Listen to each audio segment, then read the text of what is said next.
এক গৃহবধূকে জোর করে বিষ খাইয়ে মেরে ফেলার অভিযোগ শ্বশুরবাড়ির বিরুদ্ধে। মুর্শিদাবাদের হরিহরপাড়ার ঘটনা। জানা যায় সীমা মণ্ডল নামে ওই গৃহবধূর তার স্বামীর সঙ্গে তার বৌদির অবৈধ সম্পর্ক। সেই সম্পর্কের প্রতিবাদ করায় তাকে গতকাল রাত্রে তার শ্বশুরবাড়ির লোকজন তার মুখে বিষ ঢেলে দেয় বলে অভিযোগ এবং ঘটনায় জ্ঞান হারান। তারপরে স্থানীয়দের তৎপরতায় পুলিশ খবর পেলে পুলিশ তাকে সেখান থেকে উদ্ধার করে হরিহরপাড়া হাসপাতালে নিয়ে আসলে সেখানে কর্তব্যরত চিকিৎসক তাকে মৃত বলে ঘোষণা করে। আজ দুপুর 2টো নাগাদ তার দেহের ময়নাতদন্ত হচ্ছে বহরমপুর মর্গে।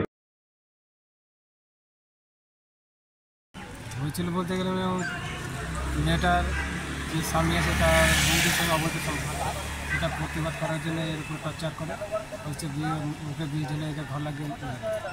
আচ্ছা, কবে দিয়েছিল বিষটা? কালকে মোটামুটি 1:30 নাগাদ আমরা খবর পাই। মোটামুটি 5টা দিয়ে ফোন করে আমাদের মেয়েটা আচ্ছা বলছি নিজে ফোন করে তো অথচ আমরা যাই যে তো মৃত হয়ে পড়ে আছে। হসপিটালে ভর্তি করেছিল? কিছুই করেনি, বাড়িতেই পড়েছিল? বাড়িতেই পড়েছিল। তারপরে আপনারা ভর্তি? আমরা নিয়ে এসে ডাইরেক্ট পুলিশের দ্বারা নিয়ে এসে আমরা হসপিটালে ভর্তি করি। হরিহরপাড়ায় দেখি মেডিকেলে এসেছিল? ওখানেই মারা গেছে? কবে? কালকে? মানে মূলত অভিযোগটা কার উপরে দিচ্ছেন? অভিযোগটা হচ্ছে ওর ভাসুর, দেওয়ার, ওর স্বামী, শ্বশুরেরা টর্চার করতে বড় বড় মেয়েটা। আচ্ছা, একটা মেয়ে হয়েছিল, আমরা মেয়েটার মুখের দিকে তাকে আমরা কোনো ইয়ে করতাম না। আজ শুধরাবে, কাল শুধরাবে, কিন্তু নিয়ে তো দিচ্ছে টর্চার বেড়ে যাচ্ছে।